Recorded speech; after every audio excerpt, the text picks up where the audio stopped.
Teroris Tiva Roysuryo dan Rismond kembali dipermalukan. Yang mempermalukan mereka tidak lain adalah rekan mereka sendiri, yaitu Bonatua Silalahi. Bonatua dalam keterangannya di salah satu stasiun TV mengatakan bahwa dia belum puas dan belum bisa melakukan penelitian. Karena dokumen fotokopi yang dilegalisir UGM yang diberikan KPU dia anggap masih merupakan data sekunder. Dia mengaku membutuhkan data primer untuk melakukan penelitian, yaitu data yang terverifikasi. Nah, sekarang pertanyaan selanjutnya, kenapa Anda mengaku tidak puas sudah mendapatkan salinan dari KPU? Karena penelitian saya itu harus, supaya penelitian saya lolos jurnal yang bagus itu harus teruji. Ini data sekunder tapi belum bisa diuji. Yang Anda minta aslinya? Bukan, data primer yang terverifikasi atau data sekunder yang terklarifikasi ya. Sebisa mungkin, saya seharusnya kan awalnya mintanya ke ANRI, Arsip Nasional Republik Indonesia. Level ANRI itu lebih tinggi dari klarifikasi, yaitu autentikasi. Artinya yang ini, kalau dia misalnya ini fotokopi, kalau diserahkan ke ANRI akan minta aslinya. Karena ini salinan. Iya, diautentikkan. Otentik ini pertama mereka cek informasi dia yang asli, baru cek fisiknya. Itu namanya otentik. Kalau klarifikasi hanya disandingkan saja. Kalau administrasi hanya tanya UGM, benar nggak ini? Benar, ya udah. Jadi ada grade levelnya seperti itu. Jadi yang bisa saya jadikan data penelitian itu adalah fotokopi terlegalisir dari KPU yang terklarifikasi, sebisa mungkin terautentikasi. Nah, ini bagi saya seperti menampar Roysuryo CS. Karena Roysuryo CS melakukan penelitian hanya berdasarkan foto yang beredar di medsos. Jadi datanya jauh dari kata primer. Dan yang lucu, hanya berdasarkan data di medsos itu sudah menyimpulkan 99,9% palsu. Bahkan Rismond sebut 1000 triliun persen palsu. Jadi pernyataan Bonatua tadi bagi saya seperti mempermalukan Roysuryo CS yang mengaku peneliti dan sudah memberikan kesimpulan. Padahal hanya berdasarkan data dari medsos. Bonatua ini yang benar, caranya yang dia gunakan juga tepat. Meminta data di KPU bukan meminta ke Jokowi. Karena yang dipegang Jokowi itu dokumen pribadi. Sementara fotokopi ijazah di KPU itu sudah menjadi dokumen publik. Ini juga yang Roysuryo CS tidak paham. Bonatua pun hingga sekarang tidak berani mengambil kesimpulan bahwa ijazah Jokowi palsu.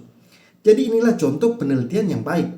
Bukan menyimpulkan dulu palsu baru kemudian cari bukti penguat ke sana kemari. Yang lebih lucu lagi saat Bonatua menampar Tiva yang kembali memperlihatkan kedunguannya.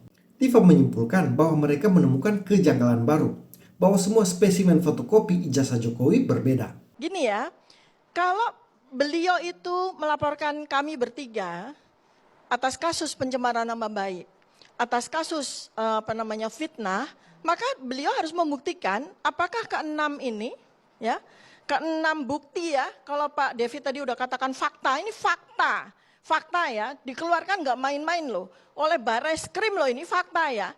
Dikeluarkan nggak main-main. Oleh KPU loh ini. Dikeluarkan oleh UGM loh ini ya. Ini fakta yang nggak main-main ya. Ini Pak Jokowi bagaimana mempertanggungjawabkan ada 6 spesimen ijazah yang berbeda. Setiap artefak yang ada pada ijazah ini sudah kami teliti, ini semua berbeda. Bagaimana Pak Jokowi mempertanggungjawabkan ke-6 dari spesimen. Belum lagi yang keluar di KPU Surakarta 2 spesimen kami tunggu dan yang keluar di KPU Jakarta. Masih ada 3 spesimen lagi. Satu ya, satu kelompok. Yang kedua adalah 3235. Bagaimana mungkin kami melakukan manipulasi data ini? Ya, bagaimana mungkin kami melakukan manipulasi?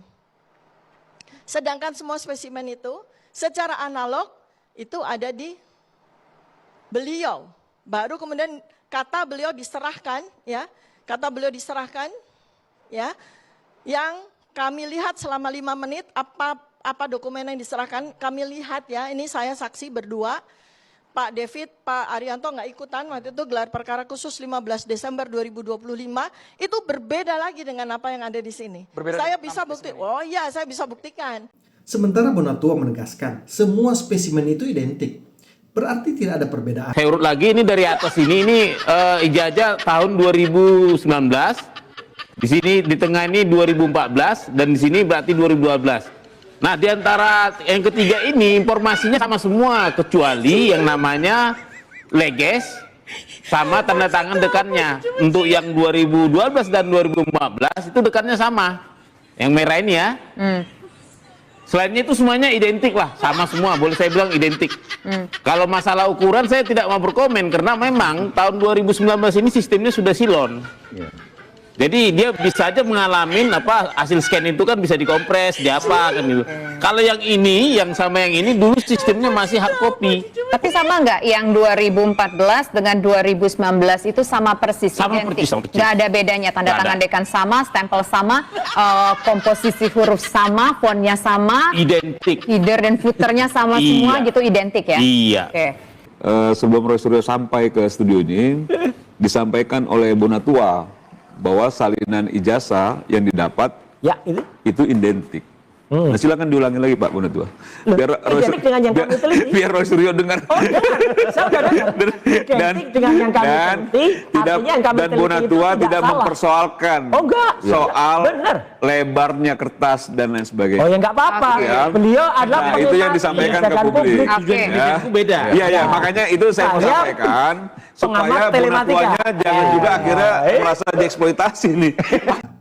Dalam hal ini saya tentu lebih percaya Bonatua dibanding Tifa. Karena Tifa dokter yang percaya ramalan. Malahan dengan pedenya dia mengaku ahli prediksi.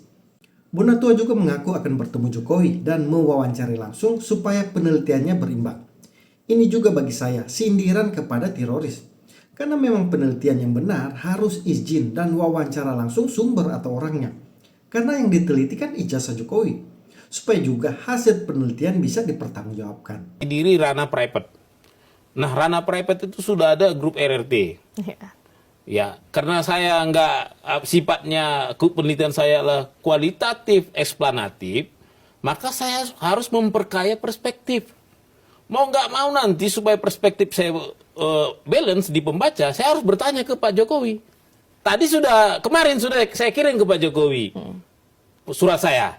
Supaya saya tidak akan mengargumen benar tidaknya versi RRT, saya tidak mengargumenkan benar tidaknya versi Pak Jokowi karena memang saya bukan tugasnya untuk menguji.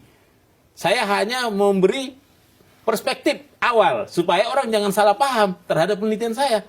Karena saya kan tadi berarti kan 2005 ke 2019 ya. Domain penelitian saya. Sementara RRT itu kan 1980 ke 85. Iya. Kan ada gap di sini antara 85 ke 2005. Nah, ini nanti saya minta tolong diisi gap ini diisi oleh Pak Jokowi. Supaya nyambung ke saya. Kalau enggak, penelitian saya akan mengambang. Kalau bersedia, apa aja yang akan diambil? Ya, Sampel-sampelnya mungkin. jadi mungkin begini, beliau pasti karena jadi subjek di sini dan ijazah beliau juga kita jadikan objek. Ya, mungkin beliau bisa kita minta tolong untuk mengklarifikasi kejadian 80 ke 85.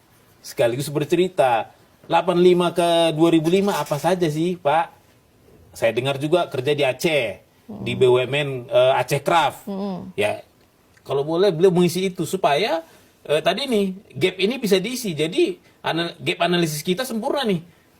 Jangan ada missing pad seperti itu, Mbak. Yang lebih lucu, Roy Suryo seperti marah karena Bonatua ingin bertemu Jokowi dan mewawancarai langsung. Malah Roy berseloroh bahwa itu tidak perlu. Jadi kelihatan mana peneliti yang lurus dan mana yang abal-abal. Yang diteliti kan ijazah Jokowi. Kok Jokowinya tak boleh diwawancara? Beliau juga menyampaikan kepada saya, Bang, bisa nggak kami difasilitasi untuk bertemu langsung dan mewawancarai Bapak Insinyur Joko Widodo. Jadi saran saya kepada Pak Bonatua, saya bilang lakukan surat menyurat secara resmi.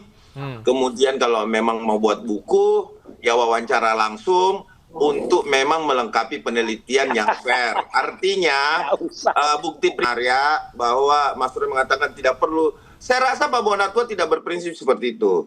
Pak Bonatua itu melakukan WhatsApp kepada saya dan teman-teman yang lain, tentunya bukan cuma saya, ya, dan saya sudah sampaikan juga kepada kita bahwa apa yang dilakukan Pak Bonatua itulah yang harus sebenarnya dilakukan oleh Mas Roy. Jadi Mas Roy, kalau Mas Roy yang nggak mau, ya jangan dipengaruhi dong. Pak Bonatua kalau pengen datang ke Pak Jokowi, Pak Bonatua untuk jangan dong ke sana. Nggak bisa dong Mas Roy, itu haknya peneliti. Mas Roy juga peneliti, harus menjaga kode etik peneliti kan, sama-sama peneliti, ya biarkan saja Mas Roy. Harusnya Mas Roy senang, ya udah wawancara aja kan begitu Mas Roy, nggak usah dilarang-larang, kasihan loh. Tidak dicari-cari kesalahan. nanti Itu masa katanya ukurannya kan nggak begitu, Mas Roy. Baik. Harus menerima Sama UGM, aja kok. KPU.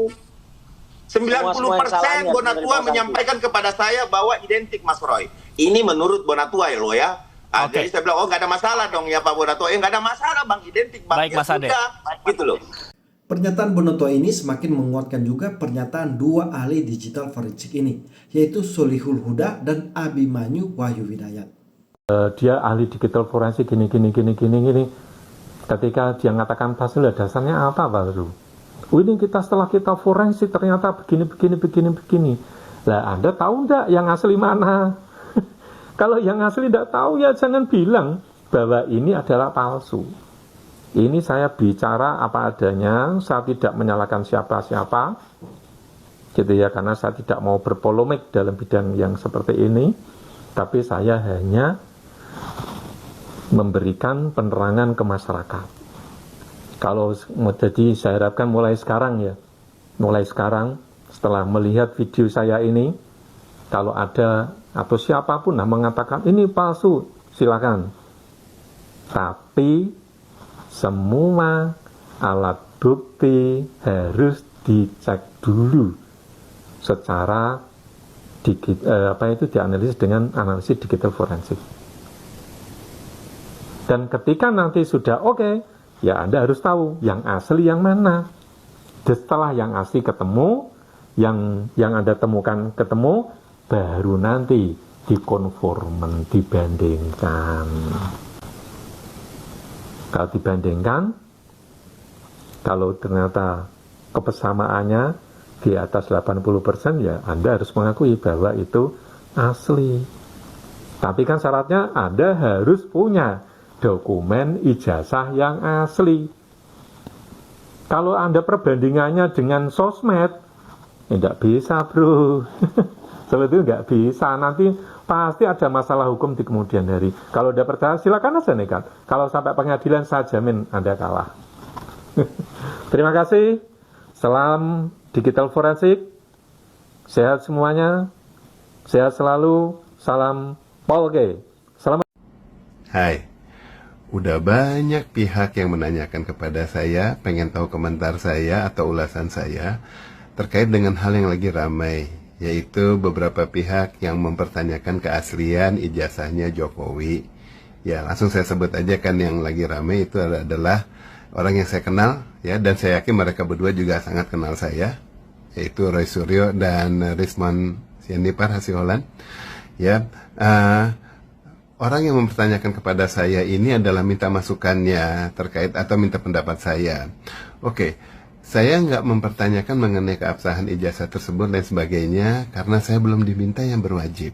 Oke, belum ada pihak yang meminta untuk saya ikut terlibat dalam hal itu.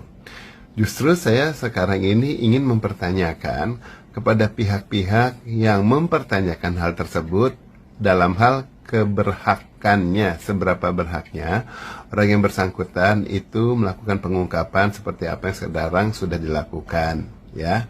Tadi keduanya udah saya bilang. Oke, buat masyarakat juga supaya tahu, saya bukan temannya Roy Suryo maupun Rismon Sianipar Hasiholan, ya, bukan. Ya, kami hanya saling kenal. Sama Roy Suryo sering ada di talk show. Walaupun kami juga sama-sama satu klub di Mercedes, tetapi dia serinya beda dengan yang saya, dan kemudian kelompok saya yang jalan-jalan juga chapternya beda sama dia, jadi bukan teman jalan. Begitu pula sama Rismon itu cuma kenal waktu saat kita sama-sama diminta untuk memberikan keterangan ahli terkait kasus kopi sianida. Jadi ketemu cuma satu hari. Tapi kenal kan, cuma saya bilang bukan teman, supaya masyarakat tahu ya. Kalau teman itu kan teman kuliah, teman SMA, teman jalan, sehobi yang kemudian sering bertemu, nongkrong di mana, ketemu jalan. Nah itu bagi saya teman ya. Tapi kalau ketemu, saya hello aja, saling tahu aja, kita tahu kiprah masing-masing, ya udah itu saling kenal. Oke, saya tetap respect sama keduanya, ya kiprahnya juga baik, ya Rismon maupun Roy Suryo. Cuma yang saya pertanyakan adalah seberapa berhaknya. Dalam arti begini, ya sekarang misalnya langkah pengungkapan yang dilakukan oleh Rismon, Bung Rismon itu kalau saya boleh rangkum, correct me if I'm wrong ya, Bung Rismond ya. Jadi kan Anda itu kan ke perpustakaannya UGM, kemudian masuk, minta data skripsinya, dan kemudian minta data, beberapa data yang di situ. Kemudian sama pihak yang bersangkutan, tanpa banyak dipertanyakan ini itu malah diberikan. Tetapi Anda tidak memberitahukan siapa kan, memang cukup dijaga perlulah itu.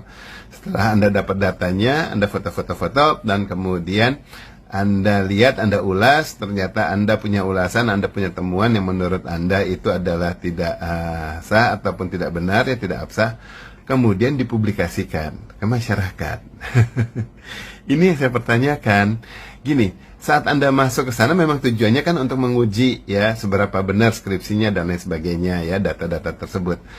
Kalau kita yang benar sebagai seorang digital forensik, kita nggak atas inisiatif sendiri aja kemudian langsung masuk belasak-busuk ke sana ini cari tahu ini itu.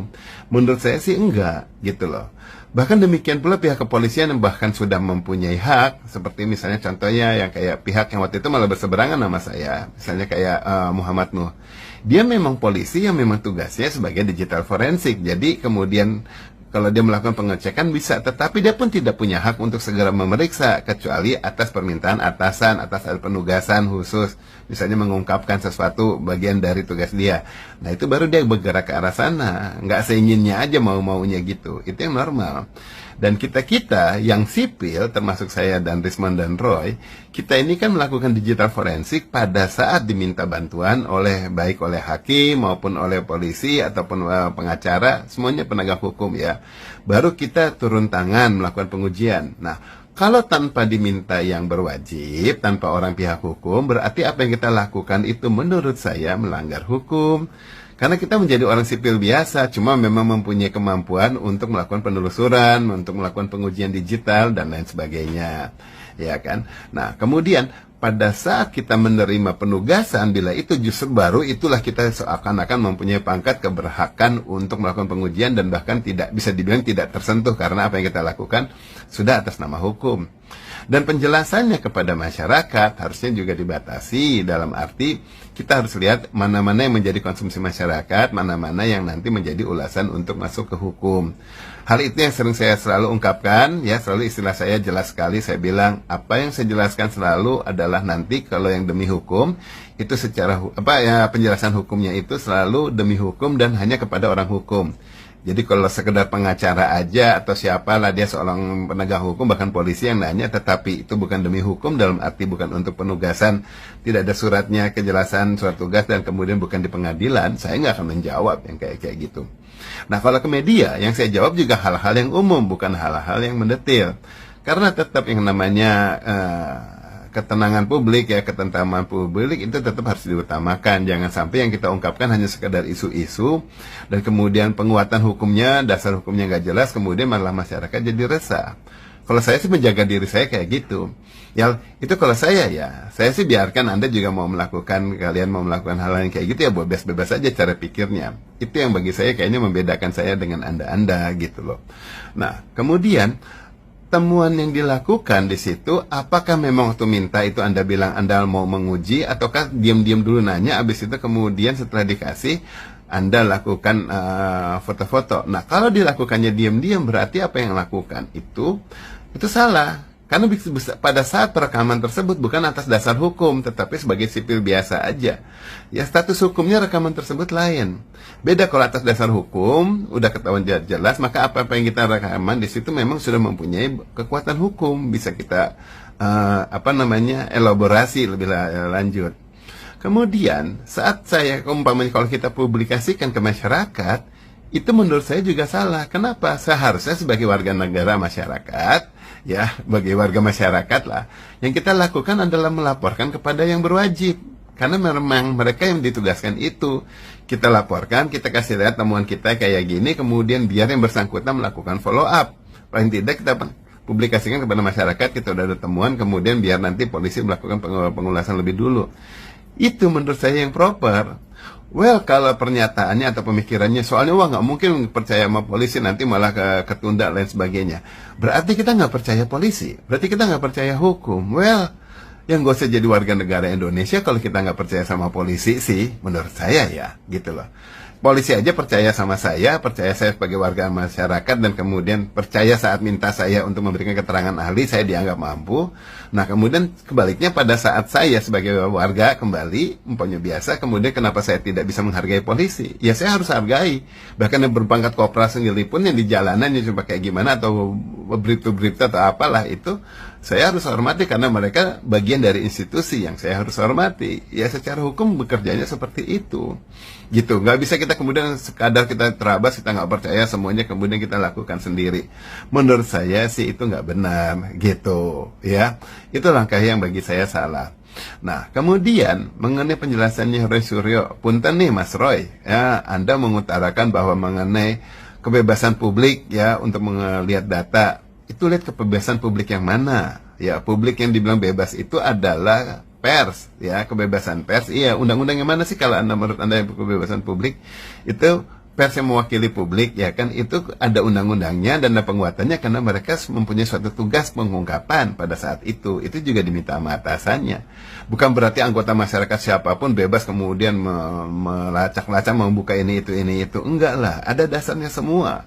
Kalau hal itu semua dibilang bebas, tiap hari kemudian ada jutaan masyarakat yang pengen ngeliat data ini itu, wah bisa kisruh dong semua tempat, jadinya harus melayani masyarakat hanya karena dasarnya kebebasan publik. Kalau nggak dilayani nanti dibilang melanggar undang-undang. Enggak kan? Enggak gitu banget gitu loh.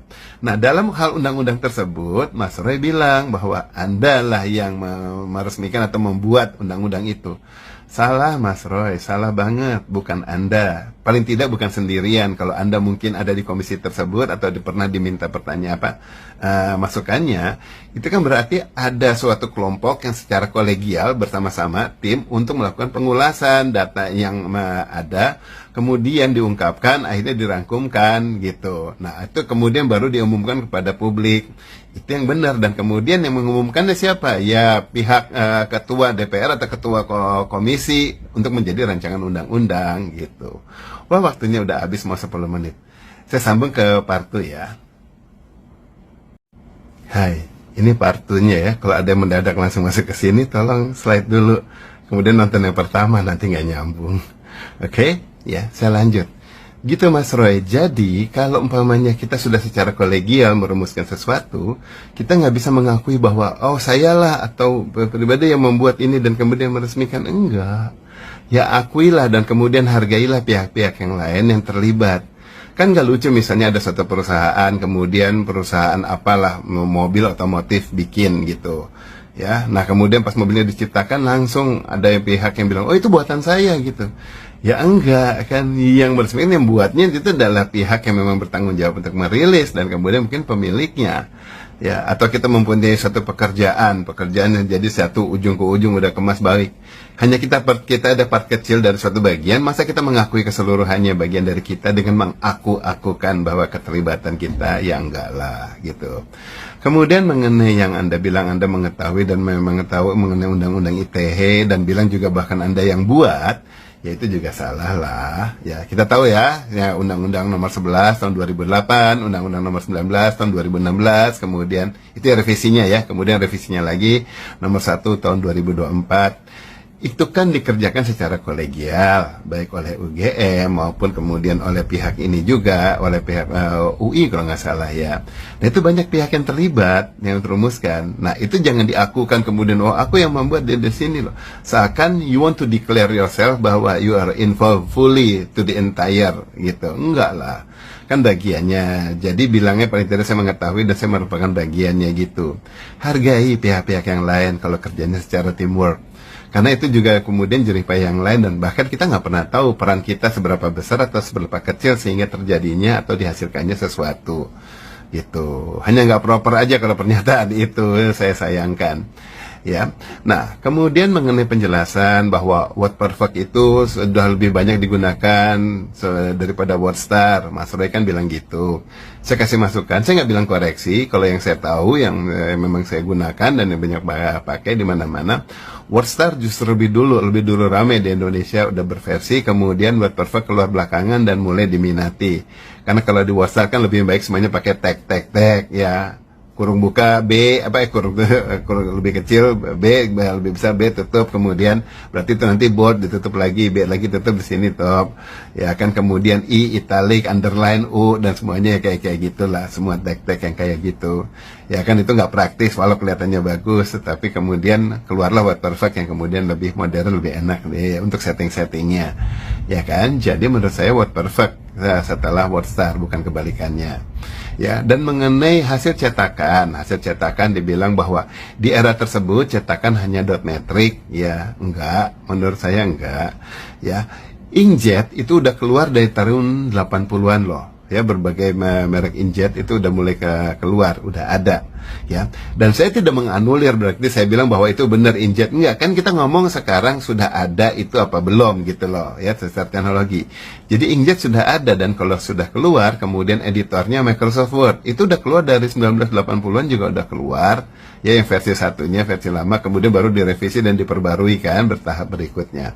Jadi udah keluar dan kemudian mulai mengemuka di mana-mana. Kalau dulu kan pakai yang Windows 31 gitu atau Windows yang kalau DOS kan di Word Perfect ataupun di WordStar dan Word Perfect itu masih yang DOS. Kemudian Windows Microsoft Word udah mulai yang baru berbasis yang Windowsnya lain sebagainya gitu. Jadi kita bilang bahwa itu sudah ada. Nah masalahnya benar apakah itu hasil cetakannya itu jadinya pakai si printer inkjet di sini, nanti diuji, nanti diperiksa gitu loh. Dan ini saya bukan menyanggah, tetapi kalau kita bilang bahwa belum ada teknologi itu ya salah. Udah ada teknologinya.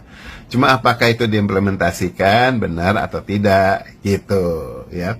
Mengenai Times New Romance ya, Times New Romance itu udah lama banget ada, bahkan dari 1932-an kalau nggak salah itu sudah ada ya kan. Nah tinggal sekarang apakah cetak-cetakan yang ada sekarang itu sesuai dengan Times New Romance yang seperti sekarang beredar apa enggak, itu harus diperiksa ujung ke ujung. Sedapat mungkin semua teks yang ada diperiksa, kalau bisa dicari dari mulai 26 huruf ya, dari A sampai Z-nya, kemudian segala spesial karakternya, baik titik, tanda plus, garis miring dan lain sebagainya, itu semua diperiksa. Itu untuk menguji, memastikan bahwa apakah pas saat kita bilang Times New Roman nanti betul apa kayak gitu apa enggak. Itu penting. Kalau enggak penting, paling kita ngomongnya oh mirip Times New Roman. Jangan langsung bilang oh ini Times itu begini, ini begitu, nggak bisa. Ngulas tuh nggak kayak begitu menurut saya, terlalu berlebihan. Saya nggak bilang Anda salah ya Bung Rismon dan Roy, tetapi penjelasan kadang jangan perlu juga terlalu berlebihan ya, kemudian masyarakat itu jadinya rancu. Kalau yang rancu yang bijak biasa, tetapi kalau yang culun-culun, masyarakat yang kurang pintar, saya bilangnya, nggak mau bilang bot, ya yang kurang pintar itu kemudian terlalu bereaksi, oh ya gini, wah geruduk saja, wah gini ya, bereaksi gitu kan. Itu masyarakatnya kayak gitu, itu saya tahu lah kalangannya levelnya kayak gimana. Nanti pada saat dia suruh maju juga ya nggak nongol-nongol. Dan kemudian kalau bikin konten-konten juga kita tahu lah level-levelnya kayak gimana. Ya hanya ikut rame. Nah mereka-mereka itu yang terpengaruh. Apa kita mau dari menjadi bagian yang mempengaruhi masyarakat, atau yang jadi yang meluruskan? Ya ayo bikin lempeng ya gitu loh. Kita ini orang yang kayak gini nih sedikit. Ya, orang yang sering diminta untuk digital forensik, telematika yang periksa-periksa gini, itu sedikit di Indonesia. Ya, coba lihatlah yang selalu nongol di media-media kan ya Mas Roy, ya saya, ya siapa, kan banyak nongol gitu. Ya, dan kemudian untuk sesi ahli juga saya udah 30-an kali, hampir 40 kalau nggak salah. Itu udah banyak melakukan pemeriksaan dan kita hanya sedikit. Jangan sampai kita segera jadi pihak yang segera kemudian melakukan pengulasan macam-macam hanya sekedar mau menjadi whistleblower mungkin, atau kemudian mau pengungkapan apapun yang tetapi di luar secara hukum. Kita ada dasar hukumnya, dasar hukum itulah yang digunakan. Jangan kemudian mencoba meminta perlindungan dari masyarakat kalau udah masalah, udah rame, kemudian paling tidak nih ada yang melindungi Anda. Enggak, nanti saat masuk ke ruang sidang juga Anda sendirian. Duduk di kursi sebagai terdakwa atau sebagai saksi juga kita sendirian. Masyarakat bikin rame-rame semuanya di luar doang, nggak bisa ngapa-ngapain. Dan kemudian yang bisa menolong kita dan kemudian membantu kita tinggal Allah Subhanahu wa Ta'ala. Dan cara itu yang paling bisa dilakukan ya dengan mengungkapkan kebenaran gitu. Dan kemudian bukan untuk bikin rame. Ya apa sih kegunaannya kita untuk cari popularitas atau cari apa untuk bikin rame-ramenya? Enggak kan ya. Pengungkapan yang sehat ini yang paling diperlukan gitu ya. Saya kan dari tadi ngomongnya fair law dan kemudian nggak menuding Anda, tetapi ya Anda berdua nggak saya tuding, tetapi paling tidak ini bayangan saya dan kemudian kita sebagai orang-orang yang sering lah untuk diminta pengungkapannya kayak gini. Kenapa sih kita nggak bisa netral? Kenapa sih kita nggak coba lakukan semuanya juga lebih dasar hukum? Nah, kalau hukum tidak bekerja, kalau kemudian masih tidak proper, nah tadi pada saat di pengadilan, toh kita akan juga dipanggil, kita yang dipanggil. Nah, di situ kita ungkapkan. Ya kita tahu lah dari kasus di Kopi Cyanida aja bertahun-tahun hal yang nyata itu tidak terungkap, tetapi akhirnya pas saat kita diminta untuk sidang saya diminta untuk sidang peninjauan kembali, nah kebuka semua dan kemudian fakta-fakta dikeluarkan. Saat waktunya tiba, Allah akan membukakan jalan bagi kita kalau kita memang untuk melakukannya itu secara amanah. Ya, lakukannya itu bukan untuk kepentingan pribadi, bukan untuk cari rame, bukan hanya sekedar menjatuhkan partai ini, partai itu berkaitan sama yang hal politik-politik. Enggak, semuanya demi masyarakat, semuanya demi pencerahan kepada masyarakat. Kepentingan masyarakat, itu yang jauh lebih diutamakan. Itu aja pemikiran saya. Ya, kalau mungkin ada masukan-masukan, tolong kasih masukan. Saya mungkin salah, pemikiran saya ada salahnya di mana juga, biar saya tahu juga gitu. Apa saya terlalu kalem, saya terlalu biasa itu mengulas sesuatu. Apa salah kalau saya terlalu percaya hukum, ataukah lebih benar cara Anda yang langsung gebrak-gebrak sana sini, atau kayak gimana ya? Kasih saya masukan juga, masyarakat juga ya. Ayolah kita lebih sehat. Ya, banyak cara yang lebih baik untuk kita menyehatkan bangsa kita dan kemudian lebih positif dalam banyak hal.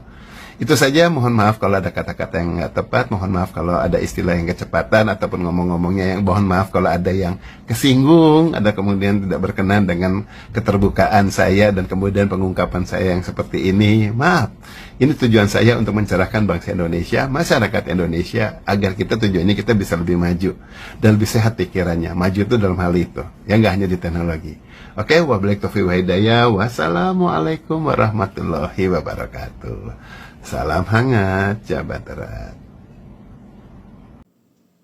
Yang menarik, Ray Rangkuti yang biasa menyerang Jokowi pun paham kalau ijazah Jokowi itu milik pribadi, bukan ranah publik. Yang menjadi dokumen publik itu fotokopi ijazah yang ada di KPU. Begini ya, ini kan sebetulnya berlarut-larut disebabkan oleh satu ya, dahulu ada ketertutupan yang sangat dari KPU terkait dengan ijazah ini. Kalau sebetulnya ijazah ini sejak dari awal dipublikasi oleh KPU, memang itu sudah semestinya, maka kita nggak perlu sejauh ini berangkat gitu. Nah sayangnya dari dahulu KPU menahannya, karena kalau Pak Jokowi itu kan objeknya ya, jadi memang beliau itu tidak punya apa istilahnya itu ya, beban sebetulnya untuk memperlihatkan itu kepada publik.